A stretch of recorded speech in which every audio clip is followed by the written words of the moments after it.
살다 보면 미운 사람 한둘쯤 생기게 마련이다. 상사에게 내 험담을 하는 직장 동료, 호시탐탐 나의 애인을 노리는 연적, 처음부터 끝까지 내게 상처만 준 전 애인, 내 뒤통수를 치고 계약을 빼앗아간 경쟁사 직원. 이들을 미워하지 않기란 하늘의 별 따기보다도 어렵다. 어디 그뿐이겠는가? 사소하게는 버스 정류장에서 새치기를 하는 사람부터 지하철에서 내 발을 밟아도 사과 한마디 하지 않는 사람에 이르기까지 세상에는 미워할 수밖에 없는 사람이 차고도 넘친다. 하지만 생각해보자. 정말 그들을 꼭 미워해야만 하는 것일까? 아니다. 전혀 그럴 필요가 없다. 우리가 아무리 이를 갈며 그들을 미워한들 정작 미움받는 사람은 그 사실도 모르는 채 별일 없이 잘 살게 마련이니까. 사실 미움은 미움받는 사람보다 그를 미워하는 사람에게 더 큰 해악을 끼친다. 누군가를 미워하면 에너지를 굉장히 많이 소모하게 마련이다. 그러니 건강에도 해롭고 심적 상태에도 크게 흔들린다. 그에 반해 내가 미워하는 사람은 먹을 것 다 먹고 놀 것 다 놀면서 잘 산다. 이런데도 미워하는 것이 미움을 받는 것보다 낫다고 할 수 있겠는가?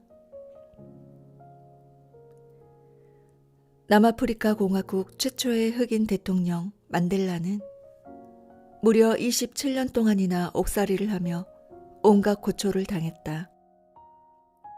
그런데 대통령 취임식에 그는 과거 자신을 학대했던 교도관 3명을 초청했다. 그들을 예의를 갖춰 맞이함으로써 현장에 있던 사람들은 물론 전 세계 관중을 침묵 속에 빠뜨렸다. 자신의 행동에 대해 그는 이렇게 설명했다. 마침내 자유로 통하는 큰 문을 나섰을 때 나는 모든 고통과 원한을 뒤에 남겨두기로 결심했습니다. 그렇지 않으면 몸은 자유로워도 마음은 여전히 감옥에 갇혀 있으리라는 사실을 잘 알았기 때문입니다. 그렇다. 마음은 감옥과 같다. 이 감옥 속에 스스로를 가둬서는 안 된다. 그런데 여전히 많은 사람이 미움이라는 감옥에 갇혀 있는 것을 마치 기쁨인 양 여긴다. 나 역시 한때 어리석은 짓을 한 적이 있다. 어느 해인가 연휴를 맞아 남편과 함께 배낭여행을 가기로 했다. 목적지는 갓난 초원과 주자이거우였다. 천국이나 다름없다는 주자이거우의 경치에 대해서는 익히 들어왔기에 여행 전부터 DSLR 카메라를 꼭 챙겨가야겠다고 결심했다. 하지만 사진에 딱히 취미가 있는 것도 아닌데 오로지 여행을 위해 그 비싼 카메라를 사는 것은 낭비처럼 느껴졌다. 그래서 친구에게 카메라를 빌리기로 했다.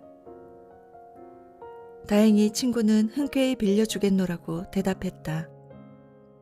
그런데 여행을 떠나기 직전 친구는 갑자기 마음을 바꿔 카메라를 빌려줄 수 없다며 고집을 피웠다. 평소 내가 가장 싫어하는 사람이 바로 약속을 지키지 않는 사람이었기 때문에 나는 말할 수 없을 정도로 화가 났다. 이미 여행이 임박한 터라 다른 사람에게 빌리기도 카메라를 사기도 어려운 상황이었다. 결국 나는 똑딱이 카메라를 들고 여행을 떠났다.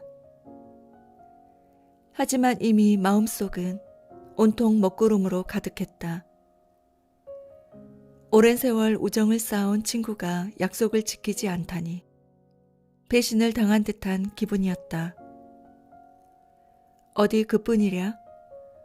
여행을 다니는 내내 아름다운 풍경을 입체적으로 담아낼 수 없다는 사실에 순간순간 화가 치밀었다.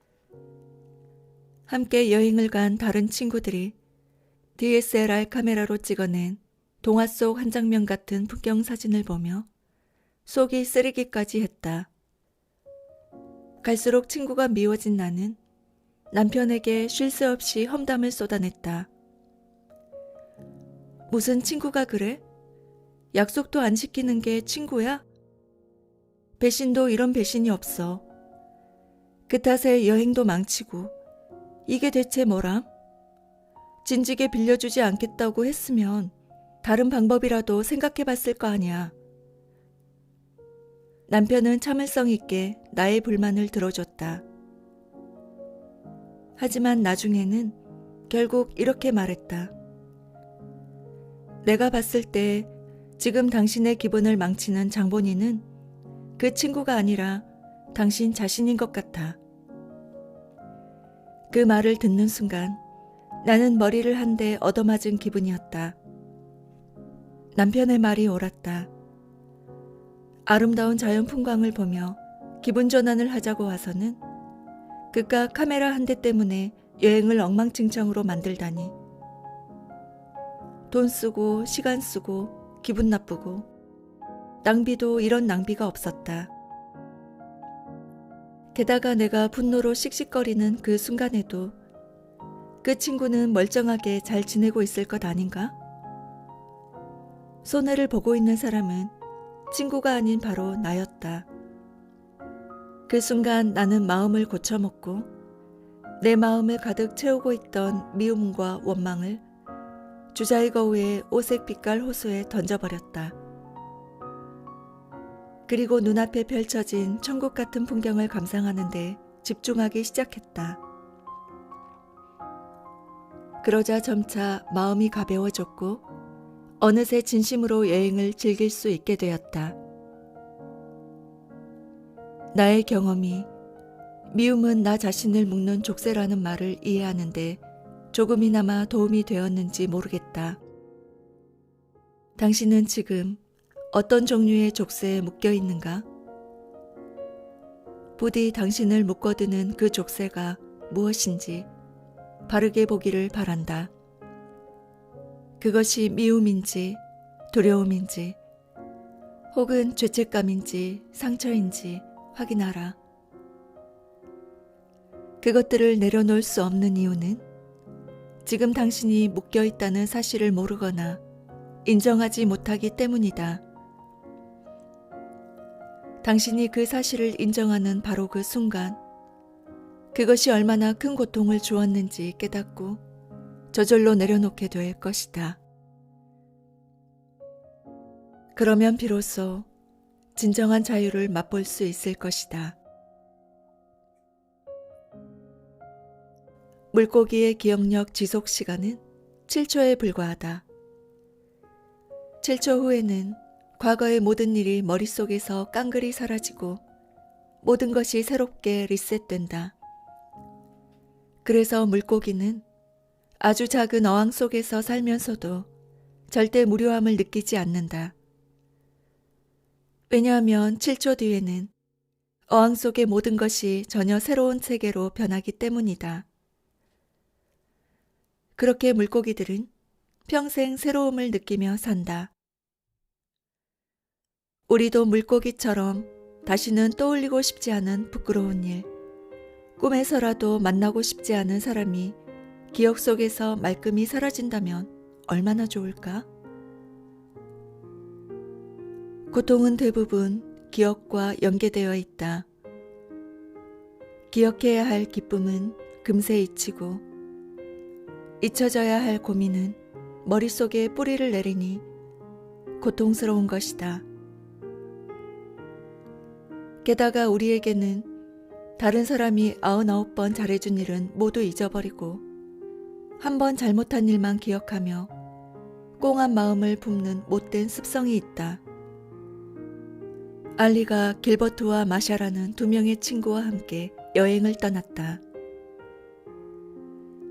함께 험준한 계곡을 지나다가 마샤가 발을 헛디뎌 절벽 아래로 떨어질 뻔했다.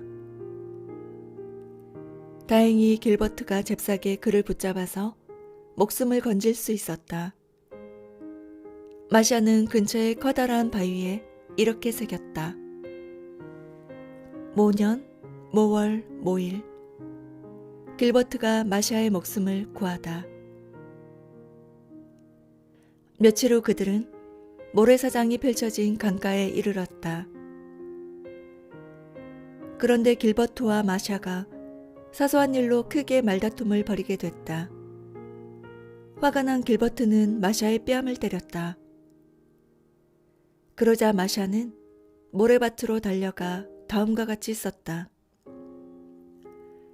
모년, 모월, 모일. 길버트가 마샤의 뺨을 때리다. 그러자 알리는 마샤에게 왜 길버트가 구해준 일은 바위에 새기고 뺨을 때린 일은 모래사장 위에 썼는지 물었다. 마샤가 대답했다. 나는 길버트가 나의 목숨을 구해준 일을 평생 잊지 않고 감사하고 싶었다네. 하지만 그가 내 뺨을 때린 일은 금방 잊고 싶었지. 그래서 기억하고 싶은 일은 바위에 새기고 잊고 싶은 일은 글씨가 금방 사라져버릴 모래사장 위에 쓴 것이라네. 아름다운 일은 기억하고 나쁜 일은 되도록 빨리 지워버리는 것. 이 얼마나 현명한 선택인가. 이러한 지혜 덕분에 마샤는 늘 밝고 행복하게 살 수 있었다. 편안하고 행복하게 살고 싶은가? 그렇다면 어느 정도 건망증을 일상에 허하라. 마음이 아프고 불쾌한 일은 지나는 즉시 잊어버리는 것이 가장 좋다.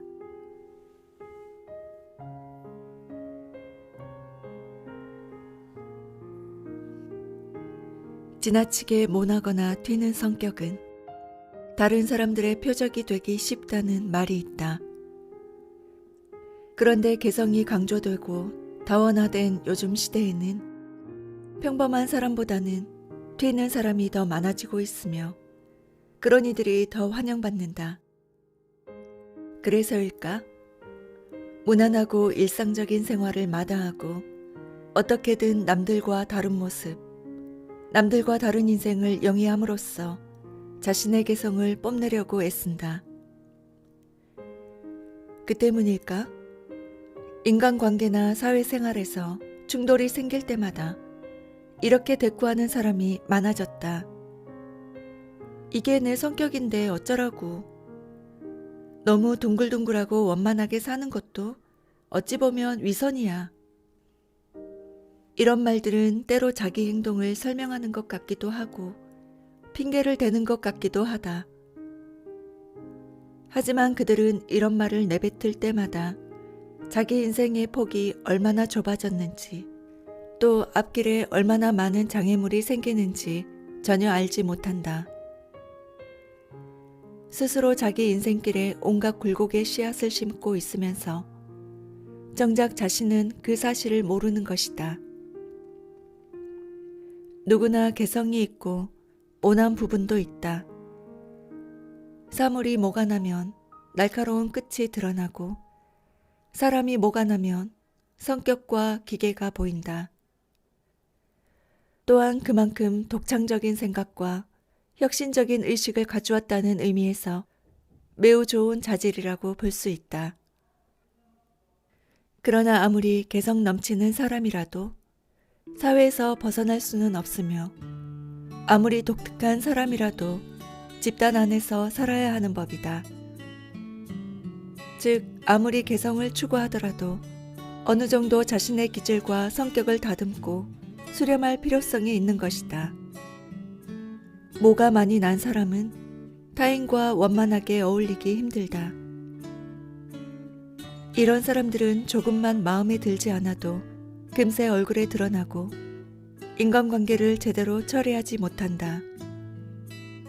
그러다 보니 남에게 그다지 좋은 평가를 받지 못하며 인간관계에 문제가 많이 생긴다. 또한 지나치게 개성이 강한 사람은 아집에 빠지기 쉽다. 아집이 생기면 다른 사람이나 일을 대하는 태도 역시 객관성을 잃게 되며 호불호가 뚜렷해진다. 이 때문에 일을 할 때도 전체적인 그림을 보지 못하고 생각에 구멍이 생긴다. 인간관계에서도 자기만 생각하고 행동하기 때문에 자연히 타인과 마찰을 빚게 된다. 게다가 성격이 튀는 사람은 남에게 이용당하기 쉽다. 한마디로 방패막이가 될 위험성이 높다. 만약 자기 스스로 모난 성격이거나 개성이 뚜렷하다고 판단된다면 성질대로 행동하기 전에 냉정하게 생각해보자. 지금 너무 충동적이지 않은가? 남에게 상처를 주는 건 아닐까? 상황을 전반적으로 고려했는가? 혹시 다른 사람에게 이용당하는 것은 아닌가? 성격대로 무턱대고 행동하거나 말하기 전에 스스로에게 이런 질문을 던지는 것만으로도 불필요한 갈등이나 위험을 크게 줄일 수 있다. 항상 원래 성격이 이래서 어쩔 수 없다는 핑계를 대는 사람은 그것이 다른 사람의 연민을 위한 것이든 남이 자신을 따르도록 강요하기 위한 것이든 결국 자기 무덤을 파게 된다. 자신의 성격에 어떤 결함이 있는지 객관적으로 파악하고 늘 경계하자. 그러면 아무리 모난 성격이라도 얼마든지 다른 사람과 원만하고 평화롭게 지낼 수 있다.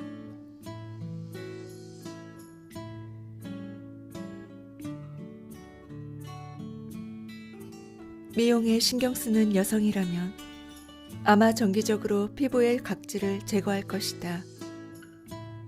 각질이 지나치게 쌓이면 화장품의 영양분이 피부에 흡수되는 것을 방해하기 때문이다. 마음도 피부와 비슷하다. 마음의 먼지 같은 각질이 너무 두껍게 쌓이면 영양분을 받아들이지 못하고 결국 메마르고 둔감해진다. 극작가이자 소설가인 스태성 선생은 이렇게 말했다. 마음의 방은 매일 청소하지 않으면 금세 먼지가 쌓인다. 먼지가 쌓인 마음은 흐릿한 잿빛으로 변한다. 우리는 매일 많은 일을 겪는다. 그리고 기쁜 일도 슬픈 일도 모두 마음의 방에 자리 잡는다. 그런데 너무 많은 일이 자리 잡아서 서로 복잡하게 얽혀버리면 마음도 그에 따라 엉망이 된다. 고통스러운 감정과 불쾌한 기억이 마음을 채운다면 더더욱 의기소침하고 우울해질 수밖에 없다. 그렇기에 늘 정기적으로 마음의 먼지를 털어내고 어두운 마음을 밝게 환기시켜야 한다. 마음에 쌓인 많은 일을 정리하라. 그래야 혼란과 번민에서 벗어날 수 있다. 무의미한 고통은 버려라. 그러면 기쁨과 행복이 마음의 방에서 더 많은 공간의 자리를 차지할 것이다.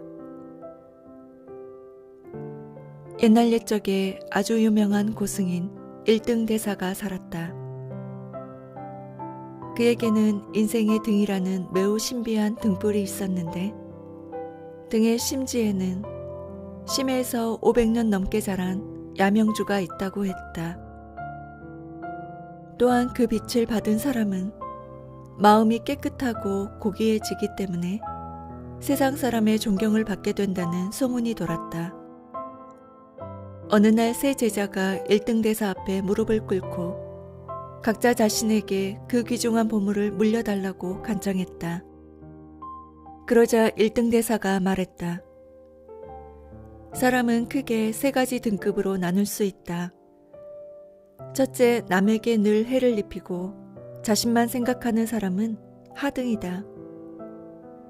그 마음이 먼지로 가득하기 때문이다. 둘째, 남에게 가끔 해를 입히고 자신을 생각하는 사람은 중등이다. 이들은 마음이 붉고 유혹에 약하기 때문에 낭떠러지 끝에 서 있는 것처럼 위태하다. 셋째, 남에게 평생 해를 입히지 않는 사람이다. 이들은 상등으로 그 마음이 깨끗하기 때문에 뭇 사람의 존경을 받는다. 사람의 마음은 수정과 같아서 먼지가 앉지 않도록 항상 깨끗하게 닦아야 한다. 속세에 몸담고 있는 사람이라도 늘 마음을 깨끗이 닦으면 얼마든지 고귀한 경지에 도달할 수 있다. 말을 마친 후 대사는 세 제자에게 양심의 책이라고 적힌 공책을 한 권씩 나눠주었다. 그리고는 각자 하산해서 탁발을 하며 사람들과 교류하라고 명했다. 또한 그 과정에서 혹시라도 남을 해하고 자기만 위하는 짓을 저질렀다면 하나도 빠짐없이 양심의 책에 기록하라고 당부했다. 그리고 20년 후에 그 책을 가지고 돌아오면 자신이 직접 하나하나 꼼꼼히 점검한 뒤 가장 훌륭하게 살았다고 판단되는 사람에게 보물을 물려주겠다는 말도 덧붙였다. 어느덧 20년이 흘렀다. 제자들은 각자 양심의 책을 소중히 품고 1등 대사를 찾아왔다. 때마침 대사는 출타 중이었고 그들은 꽤 오랜 시간 대사를 기다려야 했다. 그동안 세 제자는 자신의 양심의 책을 차근차근히 읽어보면서 자신이 남에게 해를 입혔던 크고 작은 일들을 생각하고 반성했다. 또한 서로 책을 둘러보면서 진심을 담아 조언해주고 함께 고민하며 평가해 주었다. 그렇게 며칠이나 지났을까. 마침내 제자들은 호련히 깨달았다. 인생의 등이라는 보물이 이미 자신의 마음속에 있다는 사실을. 먼지 한 점, 부끄러움 한 점 없는 깨끗한 마음이 바로 찬란한 빛을 발하며 세상을 밝히는 인생의 등이었던 것이다. 사람의 마음은 곳간이다. 내가 한 말, 한 행동, 그로 인해 얻은 것들이 내가 원하든 원치 않든 이 곳간 안에 빠짐없이 차곡차곡 쌓인다. 그러므로 남에게 자신의 마음 곳간문을 활짝 열어 보이고 날카롭게 감찰하는 시선을 견뎌낼 수 있다면 무엇에도 얽매이지 않고 일말의 부끄러움도 없이 행복하고 당당하게 인생을 살았다고 할 수 있다. 인생의 마지막 순간을 아름답고 완벽하게 만들기 위해서는 무엇이 필요할까? 화려한 옷이나 많은 재물, 아름다운 애인, 온 세상의 자자한 명성 등은 결코 정답이 아니다. 인생의 마지막 순간, 우리를 빛나게 하는 것은 맑고 투명한 마음뿐이다. 둔하고 무겁고 잔뜩 더러워진 마음은 행복에 가 닿을 수 없다. 그렇기에 우리는 매 순간 마음의 먼지를 쓸고 닦아 불순한 각질층을 제거함으로써 건강하고 깨끗한 마음을 유지해야 한다. 사람은 나이가 들수록 진실한 감정과 내면의 흠집과 그림자를 감추며 감정의 요동을 억누르는 데 익숙해진다. 그러다 보니 어떤 일에도 감흥을 느끼지 못하고 그저 수박 겉핥기식으로 살아갈 때가 많다. 더 이상 소리내어 울지도 웃지도 않은 것이다. 그러니 겉으로는 아무 일 없는 것처럼 살아가지만 속은 상한 감정을 표출할 출구를 찾지 못해 골기 일수이다. 시간과 기회가 있다면 그리고 슬픈 일을 겪거나 좌절했다면 마음껏 울어도 좋다. 실컷 눈물을 흘릴 수 있다는 것은 아직 마음이 메마르지 않았다는 뜻이며, 고통을 느낀다는 것은 아직 마음이 마비되지 않았다는 뜻이다. 감정을 표출함으로써 마음의 먼지를 닦아내자.